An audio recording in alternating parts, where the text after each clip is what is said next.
Etcetera. और 8वां chapter देखो marketing, जो पहले नहीं था, जो इन्होंने यहाँ पे ऐड कर दिया है। Okay, now will talk about the first chapter, that is principles of management. On your screen chapter 1 principles of management. उसमें पहला क्वेश्चन बच्चों, nature of principles of management. अब नेचर मतलब किस प्रकार के प्रिंसिपल्स होते हैं, क्या मुख्य स्थिति होती है उन प्रिंसिपल्स की, उनके बारे में आपको ये 5 मार्क्स का सवाल कई बार बोर्ड एग्जाम में आ चुका है। आइए इसके बारे में पढ़ते हैं। पहला पॉइंट दिया है बच्चों, मीनिंग और डेफिनेशन लिखना चाहिए, और उसके बाद कुछ 6 पॉइंट्स मैंने लिख के दिए हैं आप लोग को इसमें, वो देखते हैं। Right now let jump on the meaning. Meaning में आप सबको पता चल गया होगा कि मैनेजमेंट क्या होता है। मैनेजमेंट मतलब एक व्यवस्थापन होता है, एक प्रबंधन होता है जो कि काफ़ी बेहतरीन होना चाहिए। अगर आपका मैनेजमेंट बेहतरीन है तो कंपनी को बहुत जल्दी सक्सेस मिलता है। If your management is efficient, success will touch your feets. So management कैसा होना चाहिए बच्चों, मैनेजमेंट होना चाहिए बेहतरीन। इसीलिए कहा जाता है मैनेजमेंट एक कला है लोगों से काम करा के लेने की। Point to be noted, management मतलब काम करना नहीं होता बच्चों, मैनेजमेंट मतलब काम करा के लेना। मैनेजर लोग का यही काम होता है कि अपने सबऑर्डिनेट से अच्छे तरीके से काम करा के लेना, मतलब मॅनेजमेंट। आणि हे मॅनेजमेंट अतिशय सुंदर असलं पाहिजे तरच फायदा होतो, नाहीतर नुकसान होतं। म्हणून मॅनेजमेंट एक कला आहे लोकांकडून काम करून घेण्याची।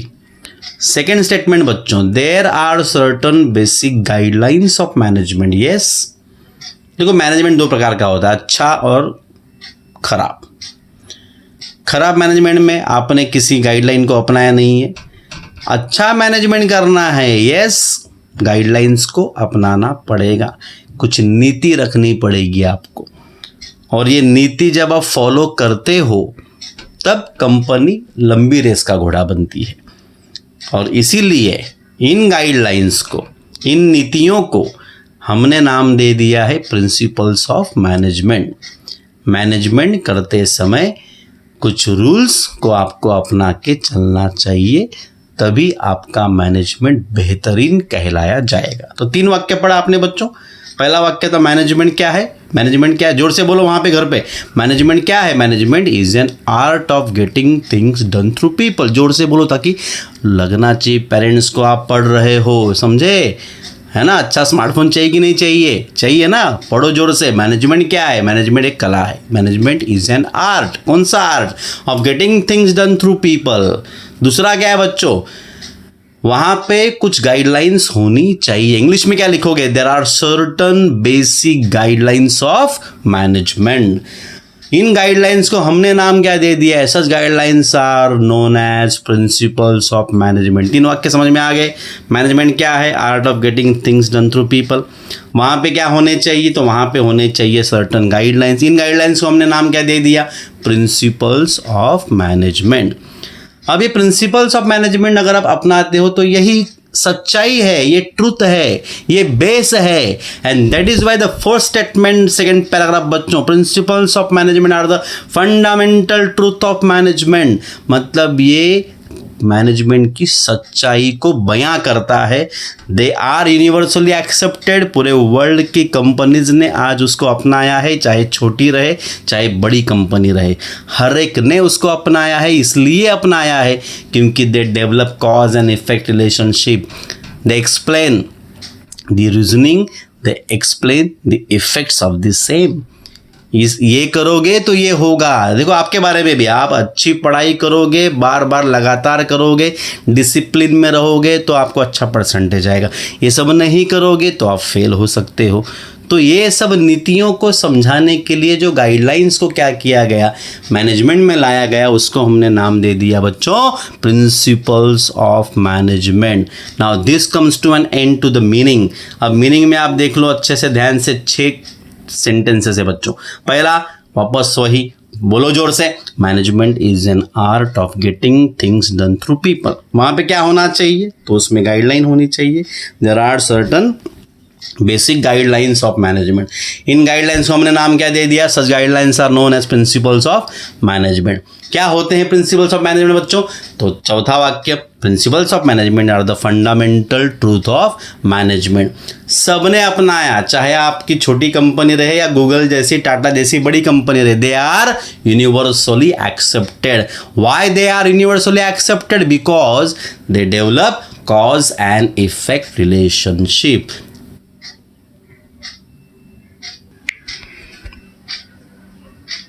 Now let's jump to the definition of principles of management. Such a lollipop definition आपने कभी देखा भी नहीं होगा, इतना easy definition दिया है। किन लोगों ने दिया है? In the words of Kunz and O'Donnell. Both are the management gurus, have written many books together. You'll be taking the reference of them in your MBA syllabus as well. तो इन दोनों ने कई सारे बुक्स लिखे और इन्होंने principles of management का definition, उसकी व्याख्या आपके सामने रखी है बच्चों। It's very very easy. देखो ये हमने वाक्य पहले ऊपर भी पढ़ लिया है। Principles of management are the fundamental truth of general validity. बस ये जनरल वैलिडिटी को उन्होंने ऐड ऑन किया है। हमने तो पढ़ लिया था कि फंडामेंटल ट्रूथ ऑफ मैनेजमेंट, तो जनरल वैलिडिटी मतलब रियलिटी, लीगैलिटी। तो ये जनरल लीगैलिटी को की सच्चाई को बयान करता है प्रिंसिपल्स ऑफ मैनेजमेंट। तो प्रिंसिपल ऑफ मैनेजमेंट क्या है? मुख्य सच्चाई को बयान करता है और इसीलिए उसको हमने नाम दे दिया है प्रिंसिपल्स ऑफ मैनेजमेंट।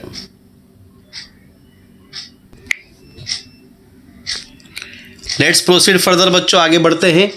अब आंसर लिखना है, वापस आपको लिखना पड़ेगा कि nature of principles of management या following points explain the nature of principles of management. First point comes universal, सार्वभौमिक कह सकते हैं इसको हिंदी में। पूर्ण जगामध्ये ह्या प्रिन्सिपल्सना ॲडॉप्ट केलं गेलं आहे, त्यांना आत्मसात केलं गेलं आहे। आपका कोई भी छोटा दुकान रहे या मैंने कहा था गूगल जैसी कंपनी रहे, सभी लोग मैनेजमेंट में प्रिंसिपल्स को अपनाते हुए आगे बढ़ते, सबको आगे बढ़ना है। तो पहला पॉइंट क्या लिखोगे आप? यूनिवर्सल। उसमें पहला वाक्य क्या लिखोगे? All the principles of management क्या होते हैं जो आपने पढ़ लिया? Are universal in nature. वो सार्वभौमिक है, वो सभी टाइप ऑफ कंपनीज़ के लिए, चाहे मैन्युफैक्चरिंग रहे, चाहे सर्विस देने वाली रहे, एंटरटेनमेंट रहे, स्पोर्ट्स रहे, मीडिया रहे, सभी को प्रिंसिपल्स ऑफ मैनेजमेंट को अपनाना चाहिए। क्यों? They are applicable to all types of business organisation, जो मैंने अभी कहा, irrespective of size and nature. Size and nature, type, kind नहीं देखेंगे, बल्कि वो एप्लीकेबल सभी प्रकार के बिजनेस ऑर्गेनाइजेशन के लिए होते हैं। दो वाक्य हो गए बच्चों। पहला वाक्य है all the principles of management क्या है? आर यूनिवर्सल, सार्वभौमिक है, इन नेचर है। मतलब कहने का तात्पर्य यही है कि ऐसा नहीं होता है कि टाटा के लिए प्रिंसिपल ऑफ मैनेजमेंट एप्लीकेबल है और रिलायंस के लिए नहीं है, ऐसा बिल्कुल नहीं है। सभी जगह पे प्रिंसिपल्स ऑफ मैनेजमेंट एप्लीकेबल हो सकते हैं, because they are applicable to all types of business organisation. बच्चों नहीं देखा जाएगा, इर्रिस्पेक्टिव ऑफ मतलब without considering its size and nature. ऊपर से they are applicable to all levels of management. बच्चों 3 प्रकार के मैनेजमेंट के लेवल्स होते हैं, top level management, middle level management, lower level management. आपने पढ़ लिया होगा 11th में। तो चाहे टॉप लेवल वाले डायरेक्टर्स रहे, मिडल लेवल वाले मैनेजर्स रहे और लोअर लेवल वाले सुपरवाइजर्स रहे, सभी को मैनेजमेंट के प्रिंसिपल्स को अपनाना चाहिए। And they can be applied in every situation, every problem. सभी प्रॉब्लम, सभी सिचुएशन में, प्रॉब्लम्स में उसको अपनाया जा सकता है। तो समझ में आ गया आपको पहला पॉइंट? पॉइंट का नाम क्या बच्चों? यूनिवर्सल। क्या लिखना है पहला वाक्य? All the principles of management क्या है? Universal in nature. फिर एप्लीकेबल वाले 2 वाक्य आएंगे। दे आर एप्लीकेबल किसके लिए? To all types of business organisation. क्या नहीं देखेंगे? Irrespective its size and nature. दूसरा वाक्य भी सेम, दूसरा मतलब तीसरा वाक्य, they are applicable to all levels of management. और चौथा वाक्य बच्चों याद रखो, दे कैन बी अप्लाइड। ऐसा वाक्य लिखा है मैंने passive, they can be applied in every situation. तो कितने वाक्य हो गए? 4। Now come the second, cause and effect relationship को ये बयां करते हैं। मतलब कारण बताते हैं, उसका परिणाम बताते हैं। फॉर एग्जाम्पल देख लो, सबसे पहले वाक्य देखने के पहले, discipline and order leads to higher efficiency. आपके लाइफ में भी डिसिप्लिन एंड ऑर्डर का होना बेहद जरूरी है बच्चों। अगर आपको आपके स्टडी का व्यवस्थापन करना है, मैनेजमेंट करना है, तो सबसे पहले you should be a discipline person. You should have systematic order in your life. दूसरा example, good advertisement increase the sales. Of course it's a known fact to everyone. अगर आप जाहिरात नहीं करोगे अपने गुड्स एंड सर्विसेज की, तो लोग उसको नहीं खरीद पाएंगे, उनको पता ही नहीं चलेगा। तो प्रिंसिपल्स ये बयां करते हैं कि ऐड करो तो सेल्स होगा, डिसिप्लिन एंड ऑर्डर में रहो तो इफिशिएंसी बढ़ेगी। तो ये जो मैथमेटिक्स है, सक्सेस मंत्रा जो है, कौन बता रहा है? प्रिंसिपल्स ऑफ मैनेजमेंट बता रहा है। तो बच्चों पहला वाक्य दिया है, all the principles of management explain करते हैं। क्या एक्सप्लेन करते हैं? कॉज एंड इफेक्ट रिलेशनशिप को बयां करते हैं। क्या डिटरमाइन करते हैं? वो ये तय करते हैं कॉज क्या होता है और उस कॉज का इफेक्ट क्या होता है, किसका? Of every activity. दो वाक्य मर गए बच्चों। All the principles of management क्या एक्सप्लेन करते हैं? Cause and effect relationship. क्या डिटरमाइन करते हैं? Cause and effect of every activity. Now this answer can be supported with good examples. अगर आप लिखोगे अच्छा इंप्रेशन पड़ेगा। फॉर एग्जाम्पल क्या लिखोगे? डिसिप्लिन एंड ऑर्डर क्या करते हैं? Leads to higher efficiency. या दूसरा एग्जाम्पल, गुड एडवर्टीजमेंट क्या बढ़ाते हैं? Increase the sales. नाउ बच्चों on your screen, third point, by practice and experiments. Yes, इन प्रिंसिपल्स ऑफ मैनेजमेंट को ऐसे ही नहीं बनाया गया। इन प्रिंसिपल्स ऑफ मैनेजमेंट के पीछे पहले काफ़ी रिसर्च की गई, काफ़ी सारे ऑब्जर्वेशंस किए गए, एक्सपेरिमेंट्स किए गए, सही है गलत है परखा गया, उसकी डिग्री को तय किया गया और फिर उन एक्सपेरिमेंट्स के पॉजिटिव रिजल्ट्स को नाम दिया गया बच्चों प्रिंसिपल्स। कोई भी धर्म लीजिए आप, हिंदू, मुस्लिम, सिख, ईसाई, क्रिश्चियनिटी, सभी में बुक्स लिखे गए, वो चाहे होली कुरान रहे, भगवद गीता रहे, क्या किया गया उसमें काफ़ी सारे ऑब्जर्वेशंस, एक्सपेरिमेंट्स लिखे गए, डूज एंड डोंट्स बनाए गए, नीति को बताया गया कि एक इंसान को अपनी ज़िंदगी कैसे बितानी चाहिए। तो ये जो प्रिंसिपल जो बनाए गए ना बच्चों, ये भी प्रैक्टिस एंड एक्सपेरिमेंट्स के बाद ही बनाए गए और फिर दुनिया के सामने रखे गए ताकि दुनिया उसको अपनाए, ताकि ये सभी ऑर्गेनाइजेशन उसको रेगुलरली प्रैक्टिस करे। और प्रिंसिपल को इसलिए अपनाना चाहिए क्योंकि किसी के ऊपर भी अन्याय नहीं होना चाहिए। इसलिए बच्चों पहला statement, all the principles of management क्या किए गए? Are develop through research. Research के बाद ही, रिसर्च के द्वारा ही डेवलप किए गए। रिसर्च कैसे की गई? Research is conducted with systematic observation, मतलब निरीक्षण, एंड एक्सपेरिमेंट्स, और कई सारे प्रयोग किए गए। तो देखो दो वाक्य हो गया बच्चों। पहला क्या है? All the principles of management are develop through research. बोलने का मैंने क्या बोला है? जोर से बोलो, घर पे लगना चाहिए। You are very very serious towards your board exam. Lockdown में भी आप काफ़ी सीरियस हो, पढ़ रहे हो, तो आपको गिफ्ट मिलेगा बड़ा बड़ा, है कि नहीं? चलो पढ़ते हैं। All the principles of management क्या है किए गए? आर डेवलप, उनको विकसित किया गया थ्रू रिसर्च। रिसर्च कैसे की गई? Research is conducted with observation and experiment. खूप असं निरीक्षण केलं गेलं आणि खूप असे प्रयोग केले गेले आणि त्यानंतर रिसर्चचा रिझल्ट आला. जो काही रिझल्ट आला, जो भी रिझल्ट आया, रिझल्ट ऑफ सच एक्सपेरिमेंट्स क्या बन गए बच्चों? प्रिंसिपल्स बन गए. Now they are regularly practice by the organisations, है ना. तो ये चार स्टेटमेंट याद रखो. देखो पहले दो पॉइंट याद है बच्चों. पहला था यूनिवर्सल, दूसरा था कॉज एंड इफेक्ट रिलेशनशिप, तीसरा बाय प्रैक्टिस एंड एक्सपेरिमेंट. कहने का तात्पर्य इतना ही है.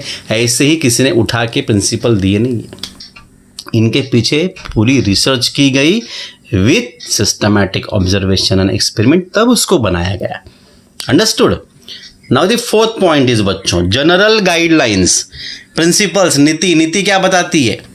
आपको कई सारे ट्रूथ सिखाए गए, कई सारी बेसिक गाइडलाइन सिखाई गई पेरेंट्स के द्वारा, है ना, ये करने का, ये नहीं करने का, अच्छी भाषा बोलने का, सिस्टमेटिक रहने का, बराबर, बड़ों का आदर करने का, छोटों को प्यार करने का, ये सब सिखाया गया है. These are what general guidelines being taught by your parents.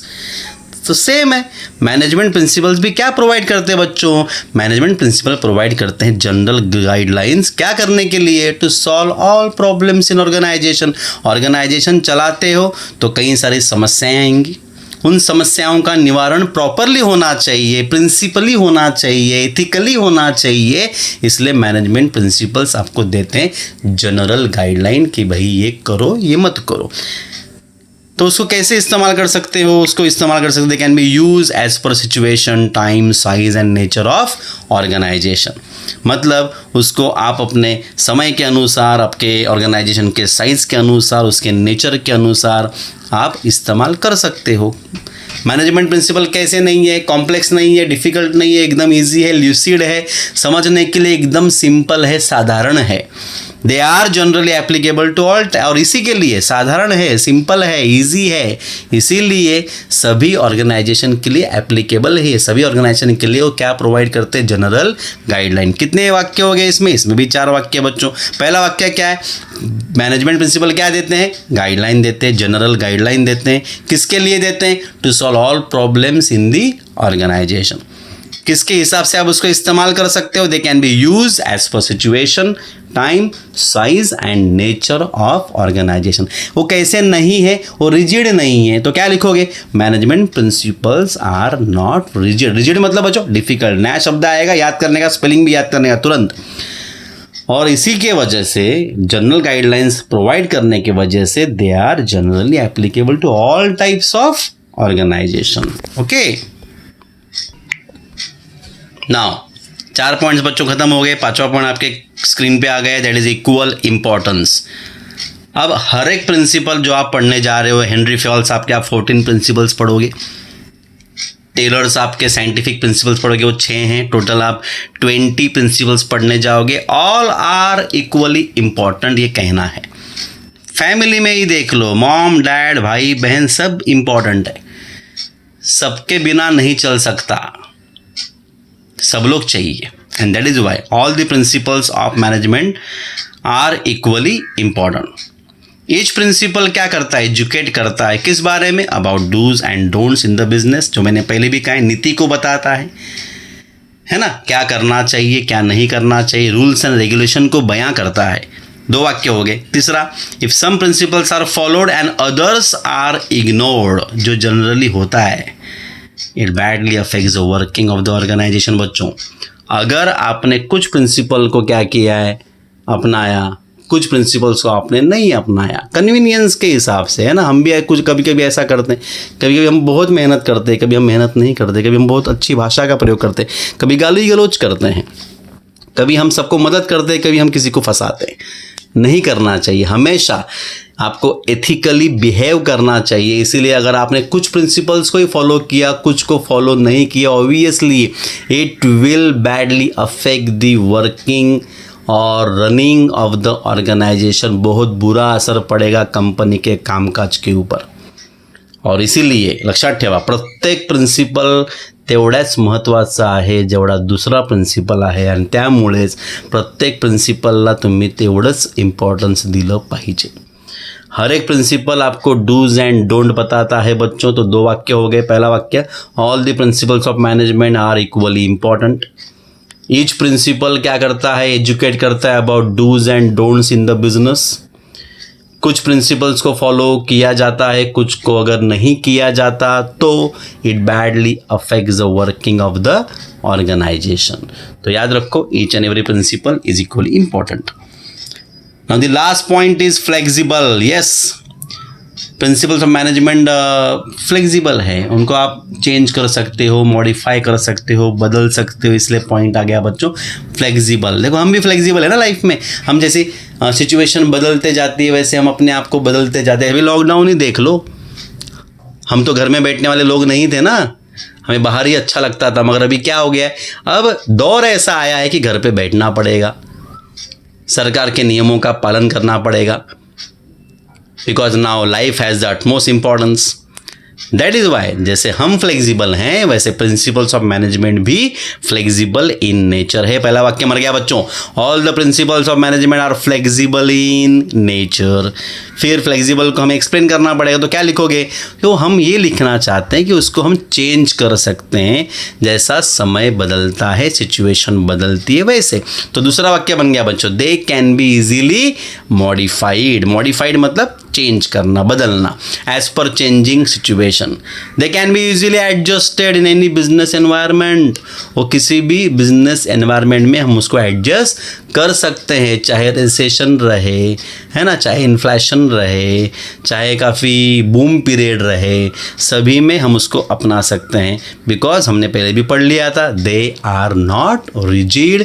वो कॉम्प्लेक्स नहीं है, वो डिफ़िकल्ट नहीं है, उनको हर जगह पे, हर समय पर, हर चेंजिंग सिचुएशन में अपनाया जा सकता है। 4 वाक्य हो गया बच्चों। फ्लेक्सिबल का पॉइंट है, क्या लिखोगे इसमें? All the principles of management are flexible in nature. सभी प्रिंसिपल्स फ्लेक्सिबल होते हैं, चेंजेबल होते हैं, मॉडिफाई कर सकते हो।